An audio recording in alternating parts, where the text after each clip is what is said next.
హైడ్రా అనేది దానికి ఒక పరిధి ఉన్నది. హైడ్రా మొత్తం రాష్ట్రం మొత్తం చూసేది కాదు. హైడ్రాకి కూడా ఒక పరిధి ఉన్నది, దానికి నిబంధనలు ఉన్నాయి. నేనంటున్నా, హైడ్రాకు ఏ పరిధి అయితే అప్పచెప్పారు, ఆ పరిధిలో ఏ భూములైతే వివాదాస్పదంగా కోర్టు పరిధిలో పెండింగ్లు ఉన్నాయో, హైడ్రా పరిధి వరకు ఏ పెండింగ్ ఉన్న భూముల విషయంలో ఒక స్పెషల్ కోర్టు కూడా ఇక్కడ ఏర్పాటు చేస్తే దశాబ్దాల తరబడి పెండింగ్లు ఉండబడే ఈ కేసులు త్వరగా పరిష్కారం కావడానికి అవకాశం ఉంది. మనం కొన్ని విషయాల్లో స్పెషల్ కోర్టులు వేసుకుంటాం. ఇప్పుడు రాష్ట్రం మొత్తం మీద ఎస్సీ ఎస్టీల మీద అత్యాచారాలు జరుగుతున్న సమయంలో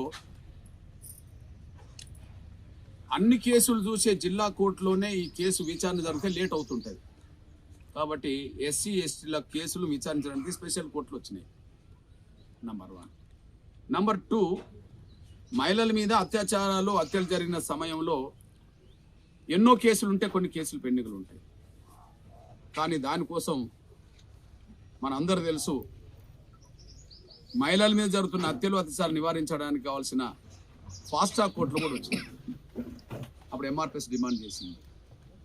అంటే కొన్ని కేసులను విచారించడానికి ప్రత్యేక కోర్టులు వచ్చినట్టుగానే హైడ్రాకు మీరు ఒకటి అప్పచెప్పారు కనుక బాధ్యతను, ఆ హైడ్రా పరిధి అధిగమించి పనిచేస్తుందని ఆరోపణలు వస్తున్నాయి కనుక కొన్ని ఎలాంటి వివాదం లేని భూముల జోలికి కూడా హైడ్రా వెళ్తుందని చెప్పి ప్రచారం జరుగుతుంది కనుక వాటి జోలికి వెళ్ళొద్దు అనుకుంటే మీరు ఒకసారి సమీక్ష చేయండి. హైడ్రా పరిధి అధిగమిస్తుందా, పరిధిలోనే పనిచేస్తుందా అనే విషయం మీకు తెలుసుకోవడానికి అవకాశం ఉంటుంది.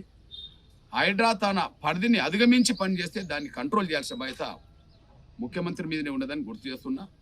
అదే సమయంలో దశాబ్దాల తరబడి పెండింగ్లో ఉండబడే ఈ భూముల వివాదాన్ని పరిష్కరించడానికి ఖచ్చితంగా ఒక ప్రత్యేక కోర్టు, ఒక స్పెషల్ కోర్టు, ఇది హైడ్రాకు ఏ పరిధి అప్పచెప్పారు, హైడ్రాకు ఏ పరిధి ఉన్నదో ఆ పరిధిలో ఉండబడే భూముల వివాదాలని, ముఖ్యంగా కోర్టు పరిధిలో ఉండబడే భూములని ఖచ్చితంగా పరిష్కరించే దిశగా ఒక ప్రత్యేక కోర్టు హైడ్రా పరిధిలో ఉండబడే భూముల పరిష్కారం కోసమే, అది వివాదాస్పద భూములను, కోర్టు పరిధిలో భూములను, సమస్యలను వేగవంతంగా పరిష్కరించడం కోసమే, దశాబ్దాల తరబడి పెండింగ్లున్న భూముల పరిష్కారం వెంటనే జరిపించడం కోసమే ఖచ్చితంగా ఒక ప్రత్యేక కోర్టును ఖచ్చితంగా హైడ్రా పరిధిలో ఏర్పాటు చేయాలని చెప్పి నేను రాష్ట్ర ముఖ్యమంత్రి గౌరవ రేవంత్ రెడ్డి గారికి విజ్ఞప్తి చేస్తున్నా, గుర్తు చేస్తున్నా.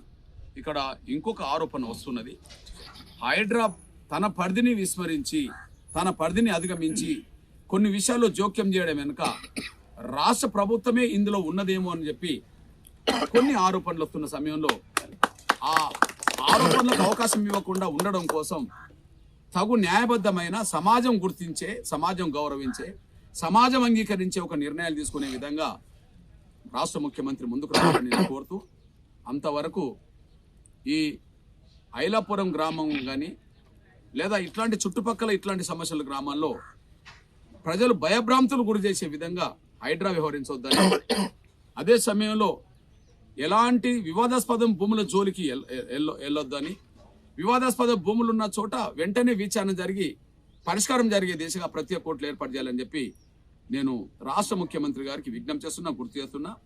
అదే సమయంలో రెవెన్యూ శాఖ మినిస్టర్ కూడా నేను విజ్ఞప్తి చేస్తున్నా, కలెక్టర్ కూడా మీ పరిధిలో ఉండబడే అంశాన్ని ఇంకొకరికి అప్పజెప్పి చేతులు దులుపుకోకుండా మీ పరిధిలో ఉన్న అంశాన్ని మీ అధికారాల మేరకే ప్రజలకు న్యాయం జరిగే విధంగా కలెక్టర్ కూడా చొరవ తీసుకోవాలని కూడా గుర్తు చేస్తూ విజ్ఞప్తి చేస్తున్నారు.